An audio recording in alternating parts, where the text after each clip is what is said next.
The Children Trap, the biblical blueprint for education. This is a Reconstructionist radio production. Please visit garynorth.com/free books to download this book. Chapter 7. Christian schools must resist state certification. Quote, Jeroboam said in his heart, "Now the kingdom may return to the house of David. These people go up to offer sacrifices in the house of the Lord at Jerusalem. Then the heart of this people will turn back to their Lord, Rehoboam, king of Judah, and they will kill me and go back to Rehoboam, king of Judah." Therefore the king took counsel and made two calves of gold.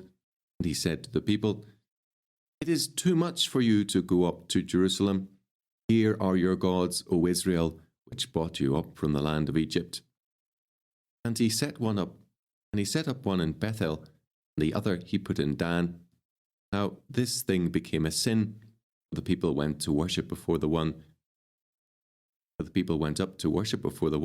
as far as Dan. He made shrines on the high places, and made priests from every class of people who were not the sons of Levi. End quote. 1 Kings chapter 12, verses 26 to 31. Jeroboam had created a successful political and military revolt against Rehoboam, son of Solomon, who had foolishly and rebelliously threatened to impose heavy additional taxes on the nation of Israel. Jeroboam led 10 of the 12 tribes into revolt. Jeroboam was no fool. He understood that a successful military revolt cannot be sustained long enough to become a true revolution, unless the hearts of the people are changed religiously and morally. Military power is not enough. The people will drift back to the politics of the past if their spiritual hearts are still looking to the past. This was the same problem Moses faced with the Israelites in the wilderness. It was solved only when the original generation of slaves died, except Joshua and Caleb, and the future-looking second generation marched into Canaan. Jeroboam saw a way to gain the hearts of his people. He recognized that they had very poor theology. They were therefore already in partial ethical rebellion against God. So he played to the crowd's worst impulses. He adopted a, quote, lowest common denominator, unquote, theology. He returned ritually to the wicked theology of Egypt and had golden calves built.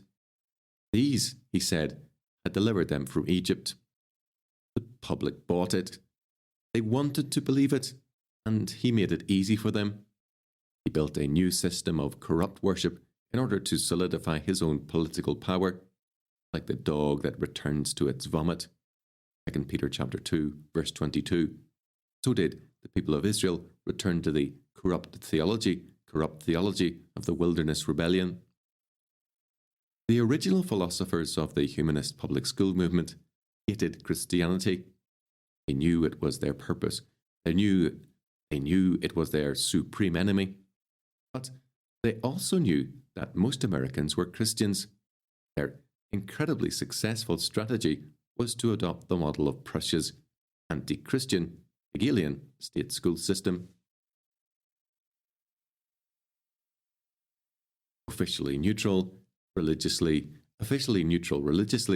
taxpayer-financed schools would adopt the religion of humanism as a substitute for Christianity. They would teach, quote, good citizenship, unquote, and they would teach universal morality.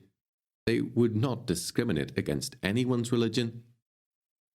Just like Jeroboam's golden calves wouldn't discriminate against God, and just so long as nobody tried to call the people back to the Bible-believing faith of their fathers. Also, like Jeroboam's political theology, the goal of humanism is to get people to obey the state. Jeroboam wanted the people to obey a new state. The humanists in the 19th century wanted Christians to obey the humanist state. They took over a dangerous Puritan institution, the compulsory taxpayer-financed local school as their chosen instrument of oppression. The golden calf had already been built. They just took it over. In the light of this humanistic strategy, we need to consider some of the ways that secular governments try to control Christian schools. Licensure. Governments license about everything and everybody. Governments license about everything and everybody these days. They license cars, boats, trucks, dogs, doctors, nurses, businesses, barbers, and builders.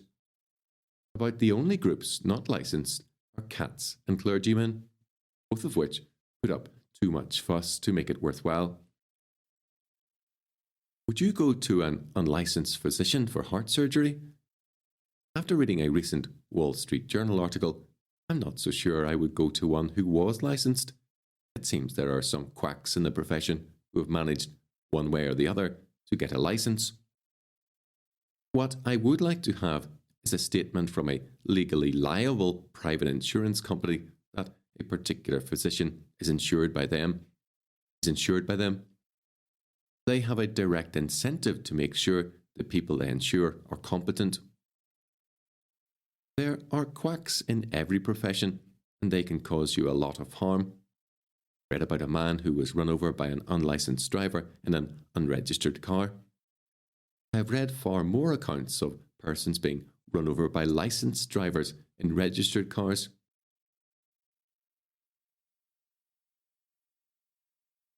Even licensed persons have been known to get run over by registered cars driven by licensed drivers.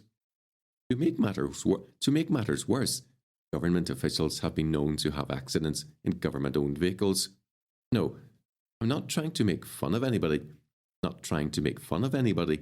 I just think we need to think a bit about what is involved in licensure. A local private school always displayed prominently in its advertising that it was state licensed. My wife and I used to chuckle about that because we were rather proud of the fact that we were not state licensed. For some strange reason, our enrollment kept doubling every year, though you understand that couldn't keep up forever, or else everybody on earth would be enrolled, or else everybody on earth would be enrolled in our school in a few years, while that state licensed school hardly grew at all. What is licensure anyway? Licensure involves permission. By granting you a license, the state is permitting you to do something. If you want to drive a car on the state's highway, you had better get a license. If you want to get married, you will need a license. Have you ever wondered why you need a state license to get married? Does the state own the family? That is the key question Ray Sutton's book addresses in the Biblical Blueprint series. Who owns the family? I find it interesting that as a minister, I must be bonded to perform weddings. You have to get a birth certificate, and your heirs have to get you a death certificate. They've got you coming and going.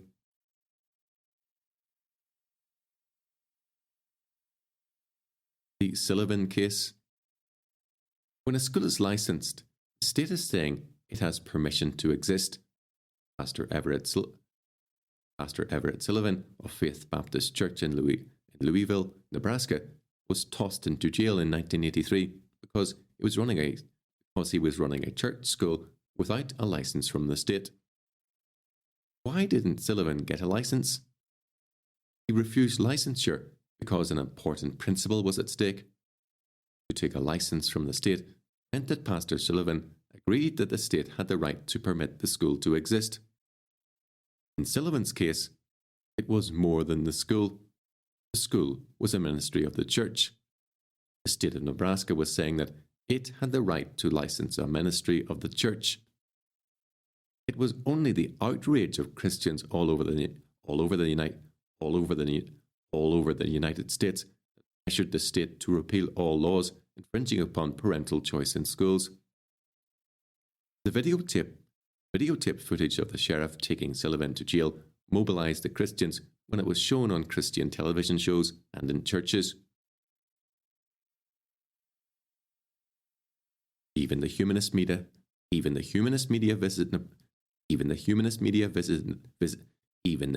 media visited Nebraska and called the government's action into question. The politicians were being embarrassed publicly month after month. They hated the public exposure. Finally, the Federal Court of Appeals declared that the state had violated Sullivan's civil rights and the rights of dozens of ministers who had been forcibly dragged out of the church. The sheriff had a heart attack and retired. If Christians in Nebraska had rolled over and played dead, the state bureaucrats would have treated them as political corpses. When we Christians act as though we were doormats, the humanists wipe their feet on us. But the Bible says that God treats his enemies as footstools. Psalm 110, verse 1. The secular humanists are always bleating about the need to separate church and state. They are wolves in sheep's clothing. They did not initially lift a hand to defend Sullivan's tiny congregation. Only when the videotapes news started appearing on national television and in churches did the politicians and educational bureaucrats think twice. The state branch of the National Education Association trade union, the nation's largest political lobby, never did acknowledge that Sullivan's case involved basic religious rights. They fought the backtracking politicians all the way. The Constitution of the United States says that Congress shall make no law respecting an establishment of religion, nor can the Congress or the states prohibit the free exercise of religion. The issue goes beyond the Constitution, however. Under biblical law, the church is an institution under the authority of God. The king could not usurp priestly functions. Pastor Sullivan won the case. The state has backed off. That doesn't mean the licensing battle is over. It will come up again and again. What licensing implies. Some Christians don't understand the implications of licensing a church. They think that it does not differ from getting a license for your car or your dog. The whole matter of licensing all kinds of professions is outside the scope of this book. Hopefully, God's people will at least recognize that the church must never look to the state for its legal right to exist. There is one aspect of licensure I would like to comment on further. This has to do with licensure of a school that is not under the ministry of a church. I see no reason why the state should license any schools. Schools exist to meet the needs that parents have to educate their children. Parents, not civil rulers, are responsible for the education of their children. Therefore, parents should not have to get permission from the state to educate their children. The state has no more right to curb the freedom of the parents than it has to curb the freedom of the church in this matter. There should be separation of family and state, just as there is separation of church and state. This means also the separation of school and state, for the school is the agent of the family. Separation of church and state does not mean that the church is to be religious, and the state is to be secular. Church and state are both under God. The family is also under the authority of God. Jesus told Pilate that he would have no authority over him were it not given to him by God. Paul says that the powers that be are ordained of God.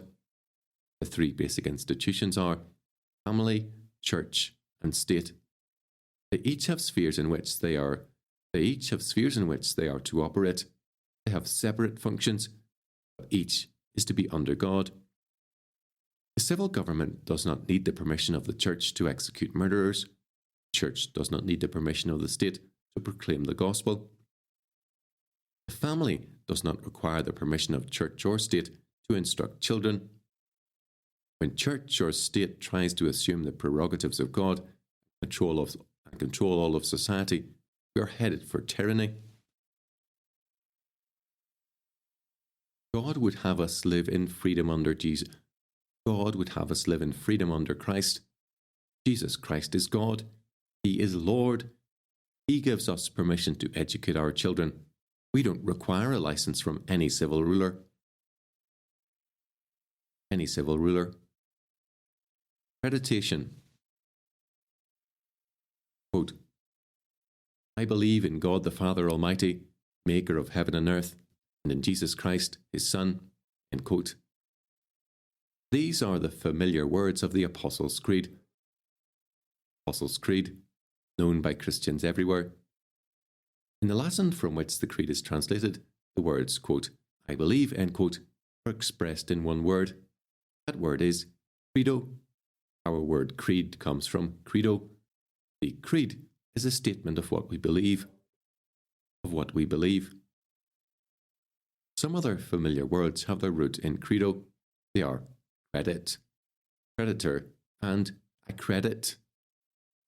When we say that we believe in God and in Christ, we are saying that we are putting our faith in a higher being. When a school is accredited, the school is putting its faith in a higher institution, which grants the school legitimacy. When a school is accredited by the state, the school is putting its faith in the state and being accepted by the state. Thus, accreditation is a religious act. This explains why accreditation is one of the means used by humanistic governments to control Christian schools. I have operated a Christian school for over 25 years. Interviews with parents who are considering enrolling children. In interviews with parents who are considering enrolling children, I have heard one question over and over. Is the school accredited? This is always one of my favourite questions.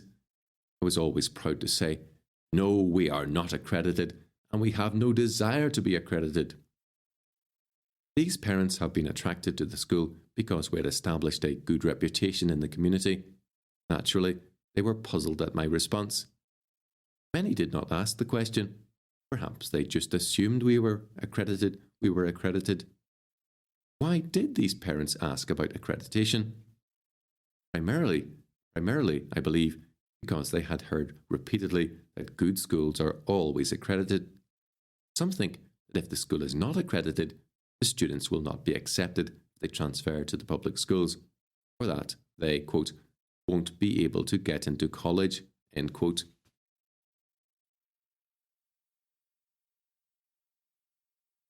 Let's take a look at some of these concerns. Let's start with the won't be able to get into college idea. The school I operated has now graduated 18 classes from high school. We have never had a student who couldn't get into college. I wouldn't claim that our graduates always get into the college that is their first choice.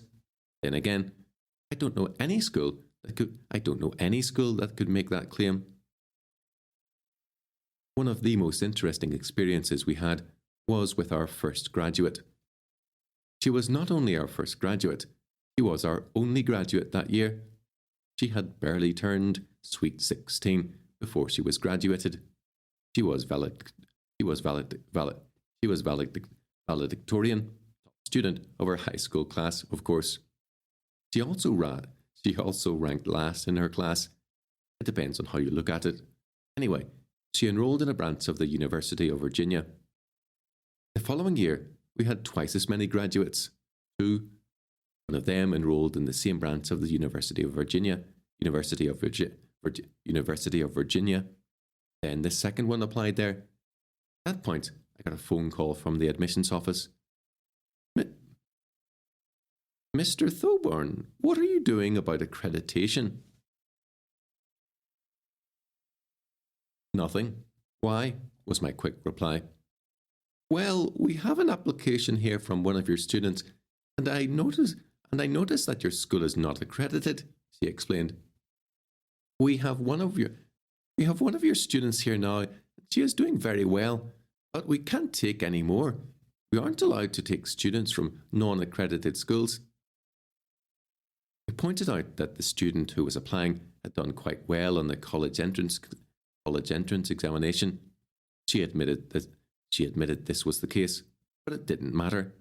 Then I said, "Okay, I won't send any more students your way. Actually, I prefer to see them going to a Christian college anyway.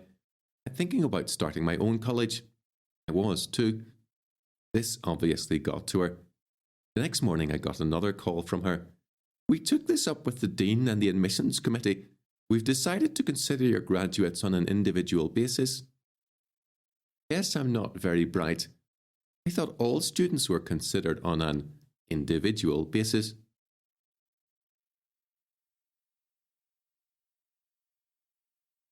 The student was admitted, and every student who applied there since has been admitted.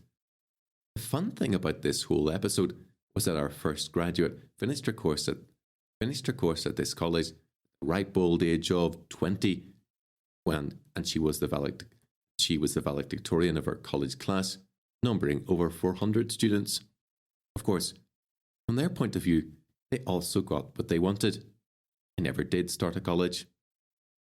I ran into this problem of getting students into college on other occasions.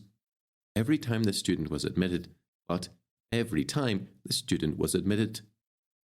One family that had a student graduate from another Christian school came to me for help.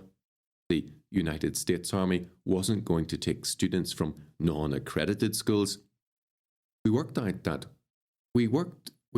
one out rather fast, and the young man got into the service.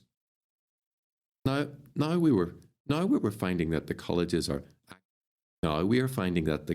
are actively trying to recruit our students. They want to talk to our seniors. One college president called me. He said they were eager to get students from Christian schools. Service academies regularly contact us for possible students.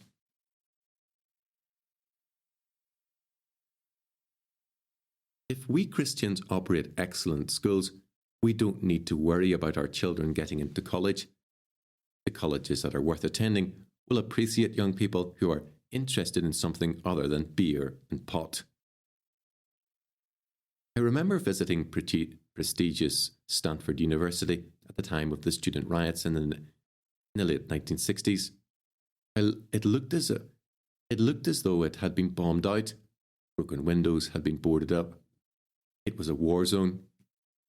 The colleges in that era learned to welcome students who weren't going to tear the place apart. One of my own sons, who now runs our Christian school, was graduated from our high school at age 15. When he went off to college, he took college-level entrance tests and received a full year of college credit. He was a sophomore in college at age 15 and graduated at age 18.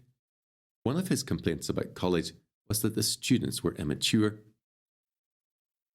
What about transferring to the public schools? This has to be the biggest bugaboo of all.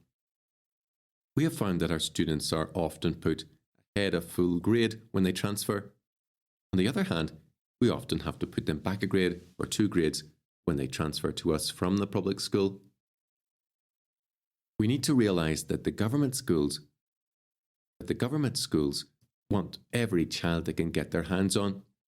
It means more money and more power for them. They're not going to make it difficult to transfer back to their schools.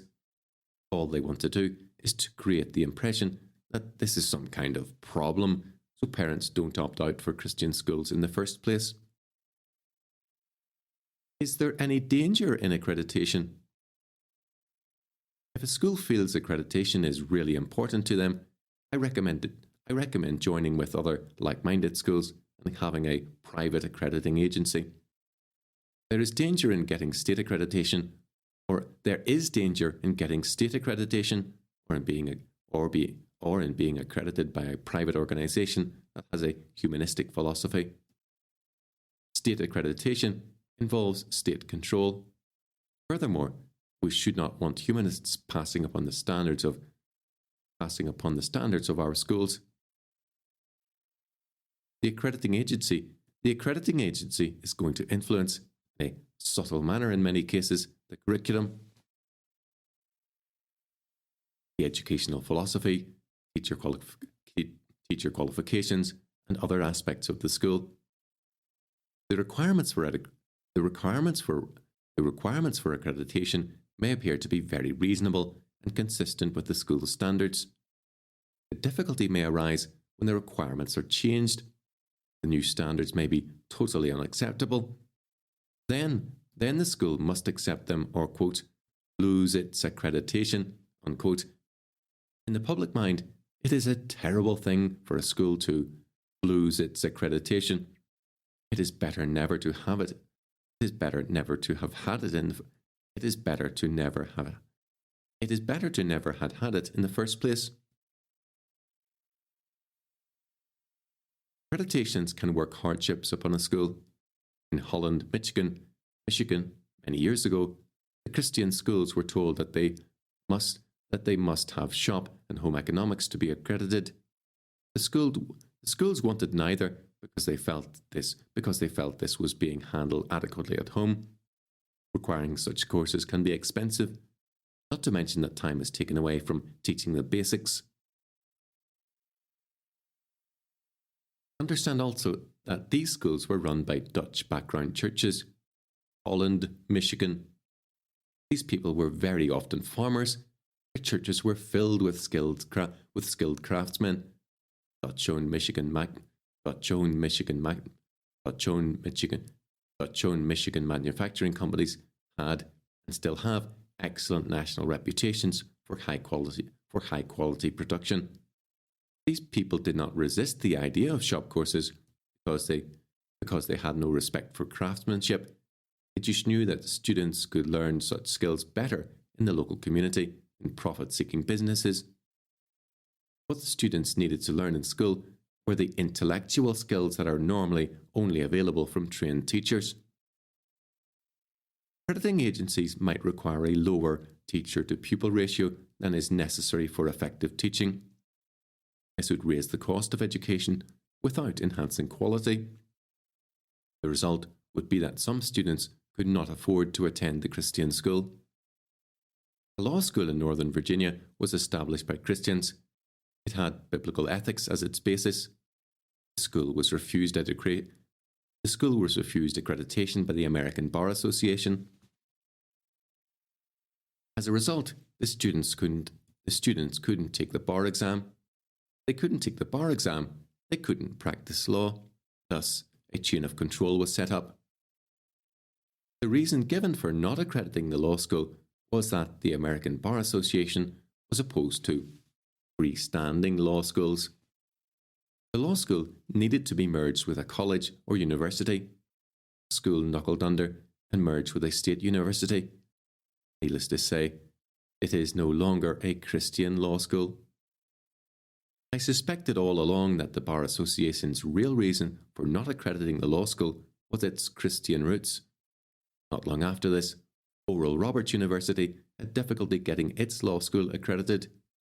Christian connection was clearly the problem. The American Bar Association backed down when a suit was threatened. Think of it, lawyers not wanting to go into court. To use a medical analogy, they faced the prospect of having to swallow some of their own medicine. Before going on to a related subject, I want to cite another example to show how accreditation is not what it is cracked up to be by the child controllers. A few years ago, a young lady graduated at the top of her high school class in Washington, D.C. She did so poorly on her college boards that she could not get into a local university. Imagine how the other students must have fared. The same thing happened in a Baltimore City school. The valedictorian of a large high school couldn't get into college because of poor college board scores. What a terrible thing to do to students. They and their parents are proud of the education they think is being delivered by accredited schools. And then comes the day of reckoning. What good did that accreditation process do them? Kept them in a dream world. Certification of teachers. Mark Twain said that all you need for a school is a teacher sitting on one end of a log and a student on the other. A junior college English teacher in California says that her students frequently do not know who Mark Twain was. Those educationalists who are more interested in control than in imparting knowledge would insist that the log be the right length and diameter. They would at least want a license posted in a nearby tree to legitimise such a learning situation. The teacher on the log would need to be certified by the state. He or she would be required to attend an accredited college or university and to major in teaching methods. Then the state would issue a license for that person to teach and certify which subjects he could teach. If Albert Einstein offered to impart some wisdom in the area of physics, the state would say, "We're sorry, Mr. Einstein. We realise that you know more about physics than anyone else in the world, but you have not taken the prescribed courses in an accredited college, so you cannot be certified to teach." Adam Smith never took a course in economics. James Madison never took a course in political science. Marx never studied economics or political science. His doctorate was in philosophy from a university he never actually attended because he wasn't going to be granted a degree from the University of Berlin, where he had been a student for years. He sent in his doctoral thesis to the University of Jena, and they granted his degree by mail. Charles Darwin had a master's degree in theology, not biology. John Dewey never suffered the mind-dulling horrors of a university education department. Who are the accreditationists trying to fool? They couldn't hire the very people whose works are taught in their best schools. In Virginia, a few years ago, there was a man with a PhD who was married to a woman with a master's degree in mathematics. They were teaching one of the children at home. The state hauled them into court. The parents won in this case, but many have lost. You see, it is not enough even that a person have a college degree. He is not considered qualified to teach because he has not had the education courses, just like John Dewey. The Christian school that I direct once employed a man with 2 earned doctorates, a law degree, and 5 other earned degrees. Yet, he could not have been legally qualified to teach in most public school systems. Nor would they have hired him anyway. They are required by law and union contract to pay people in terms of the number of degrees they hold. He would have bankrupted the school system. One of the ways that governments try to control the Christian schools is by requiring them to have certified teachers.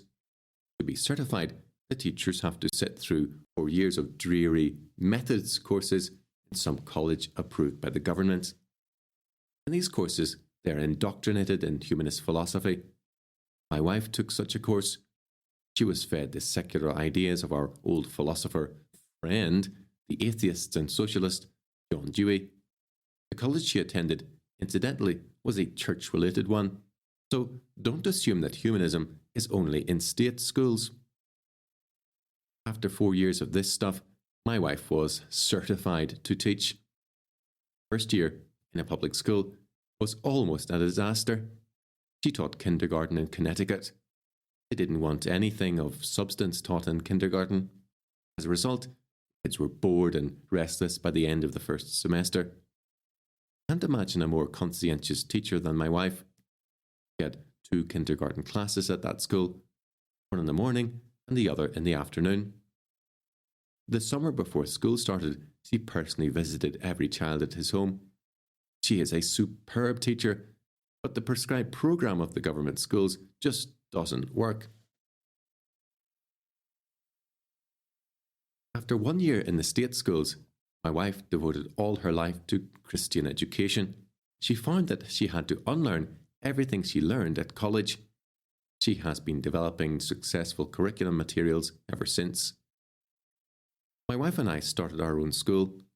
We seldom hired teachers who were certified by the government, nor did we follow a curriculum just because it was the fashion of the day. We got results, and that is what counts. Parents were pleased, so they parentized the school. In my day, we never put out a brochure on the school. Word of mouth advertising by satisfied customers helped build our enrolment. I must admit, my son has made the school so much money with his direct mail advertising that I figured we might as well let the free market teach us a profitable lesson. One time, a parent came to me to enrol a child in our Christian school. She was certified to teach first grade. She said she didn't know how to teach her own child to read, and she wanted me to help her. I thought to myself, this lady has been through 4 years of college, specialising in education, and she is asking me how to teach her child to read? After all, I had never taken an education course in my life. I majored in philosophy, just like John Dewey and Karl Marx. Oops. There is a difference between certification and qualification. Some teachers are qualified to teach, and some are not. Just because a teacher is certified by the state does not guarantee that he or she is qualified to teach. Many highly qualified persons cannot be certified because they have not been through the programs prescribed by the state. The sad fact is, the education majors in our colleges are the bottom of the barrel as far as academic standards are concerned. They score the lowest on college entrance examinations. You know the old line, those who can, do. Those who can't, teach. Those who can't teach, teach teachers.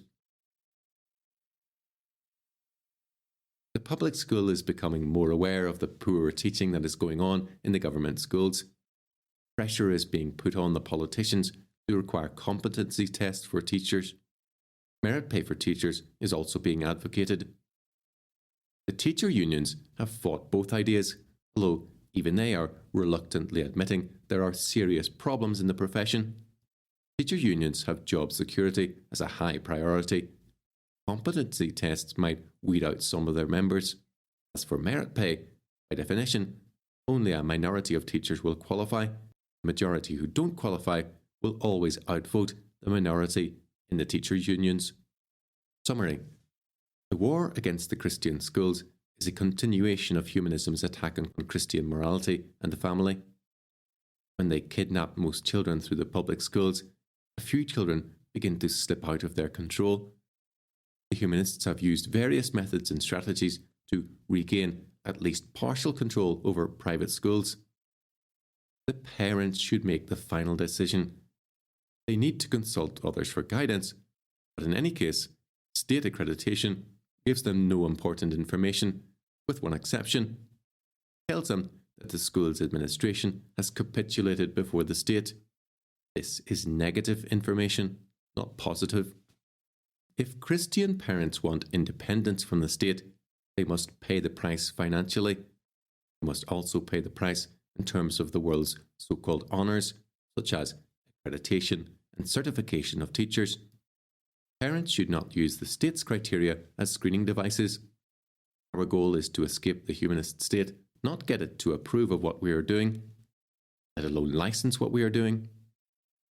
But Christians have academic inferiority complexes. They just cannot seem to believe that Christ's way is better, or that our blueprints are better. They pay the price. They are schizophrenic. They pay to get their children out of the public schools, and then they worry about accreditation. People of Israel in Jeroboam's day, they just aren't sure where to worship. In summary, 1. The lowest common denominator theology is always some variety of man worship. 2. The political religion of good citizenship is humanism's substitute for Christianity. 3. This religion boils down to obey the state. 4. The humanists took over the golden calf, the public school system that the Puritans had constructed. 5. Today, they use other means to control those Christian schools that are outside the direct control of public education. 6. They require the state to license rival schools. 7. This means the state permits the schools to exist, for now. and only on their terms. 8. This may involve licensing church ministries. 9. Christians should defend the idea of the separation of family and state. 10. This means the separation of school and state, but the school is an agency of the family. 11. Another means of control is accreditation. 12. Sometimes this is granted by non-civil institutions. 13. The threat of removing accreditation always hangs over the school. 14. Christian schools should not normally seek accreditation, and never by the state. 15. Graduates of unaccredited high schools can still get into top-flight colleges and universities. 16. Certification of teachers is another threat to private schools. 17.